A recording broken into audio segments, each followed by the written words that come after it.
Today we're talking to Jonathan Easton. Jonathan is a US attorney who made Aliyah 9 years ago.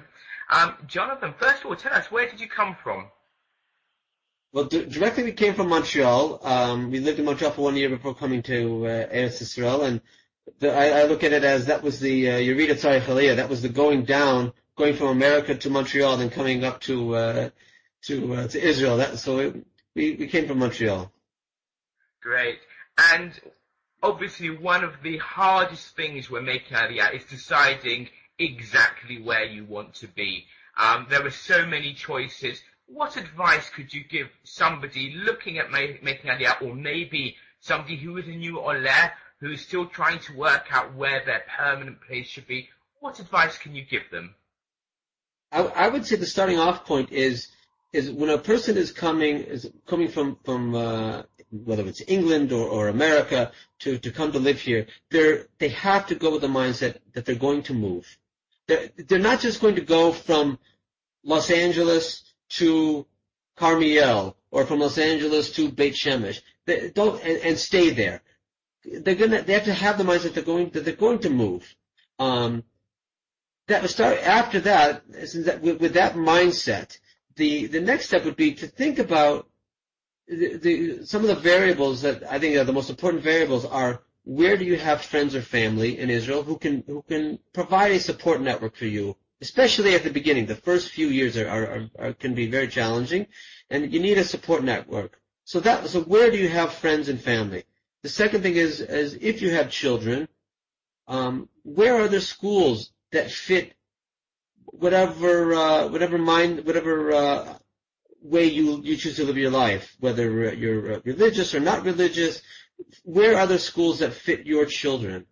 Those are the two main aspects, because when it comes to parnassah, your livelihood, and how are you going to make a living here, it's a small country. It's a very well-connected country in terms of the internet. You can live in one place and work in another place very easily. There's trains, so there's and buses. The transportation is very good. But I think the most important issues are where do you have a support network, and where are the right schools for your children. Would you say that employment can be a problem in certain parts of the area, as an Oleh Hadash, that it might be worth considering where you might be able to find work at the same time? That's a very good question. I mean, certainly, as an Oleh Hadash, if you're an Oleh Hadash and you're not familiar and you're not fluent in Hebrew, then certainly the issue of livelihood can be more challenging if you're not in what they call the central region of Israel, the Tel Aviv area, where the main, obviously that's where all the main industries are, and that's where the main jobs are. So that could be a thought, but nevertheless, it really depends on each person. Is so individual. Many people nowadays live here to keep their livelihood back in America or England.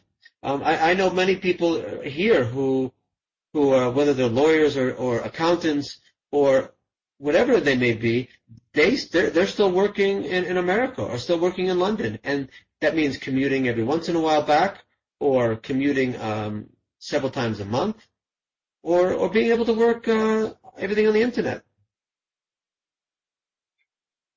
If somebody feels they need to commute for their work, that they need to make that parnassah, and the only way they can do it is through traveling regularly, is it advisable to do that in the first couple of years if you have a family who are also adjusting? People do it. I think it really depends on the family. I know one person who, for 20 years, he's been living here, and he works on Wall Street. Literally, he commutes every week. And I have a good friend who he's an attorney in Denver, Colorado. And what does he do? He works here he's here in Israel for 6 to 8 weeks, and he schedules all of his hearings, all of his appearances that he needs to do in Denver for a certain 3-week period, and he goes back for 3 weeks. That's what they do, and thank God his family has adjusted, and they're doing fine. It might not work for every family. I wouldn't want to do that, obviously. I would not want to do that. But it works for them. So you're saying every family is different and needs to do their own calculations as to what is Certainly. correct for their family. Okay. And you seem to be intimating earlier that you shouldn't look at the first place you land as necessarily being the place that you will stay. Can you elaborate on that a little bit more? Yes, there's coming to Israel involves it's such a different dynamic here, socially, economically, and it's so different from where you've come from.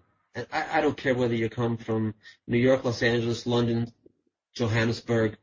It's so different. And so you might think, oh, I know, I've visited Israel, I've been there, I'm going to go live in Ashdod. I've got a friend there, she's my best friend, and I'm going to go live in Ashdod. Well, 1 month later, I can't stay here anymore. It's too hot. Our kids are locked in the house all day long because it's too hot in the summertime. And it's too far from Jerusalem. And, so there's that mindset that the best advice is to come, even if you have visited, even if you've made a pilot trip or two. Nevertheless, the best idea is to rent and to really get acclimated and get to know an area, really get the feel of the neighborhood and the people that live there, and the schools and the neighborhoods and the politics of the area. And I mean that both politically and religiously, all the politics involved, and really get a really good feel before you lay the money down to buy a dira, because it's best to rent, get a feel, and then later buy.